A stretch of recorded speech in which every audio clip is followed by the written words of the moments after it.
Nessun rischio di depotenziamento, peggio ancora di smantellamento per la linea ferroviaria a scartamento ridotto Nuoro-Macomer, anche nel momento in cui RFI dovesse dare l'ok alla costruzione di una tratta ferroviaria nazionale che colleghi Nuoro al capoluogo di regione, con una preferenza per motivi di velocità e di sicurezza per una linea di collegamento che passi per Abbasanta. La rassicurazione ai sindaci del Marghine è arrivata nei giorni scorsi nel corso di un tavolo sotto la regia del prefetto di Nuoro Giancarlo Dionisi, incaricato dal ministro delle infrastrutture e dei trasporti Matteo Salvini della gestione della vertenza ferrovia nazionale a Nuoro. Presenti all'incontro, tra gli altri, oltre ai sindaci dei comuni del Marghine, anche i rappresentanti CISL, UIL, UGL e il presidente del comitato Trenitalia Nuorese Claudio Solinas, che da 6 anni si batte per portare sul territorio la ferrovia a scartamento ordinario. Sono due progetti paralleli che perseguono delle finalità diverse, perché noi dobbiamo raggiungere la dorsale in 30 minuti.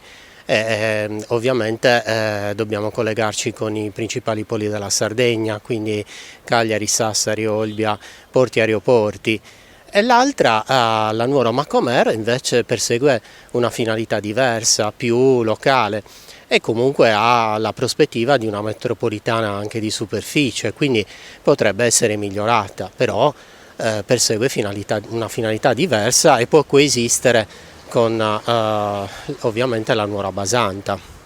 Peraltro il progetto della Nuoro a Basanta ha incontrato anche il beneplacito, un parere più che positivo da parte dei sindacati, di quasi tutti i sindacati. Assolutamente, da parte della CISL, da parte della UIL, che sicuramente faranno pervenire anche le loro osservazioni, e sta riscontrando assolutamente la massima coesione di tutte le forze sociali e produttive.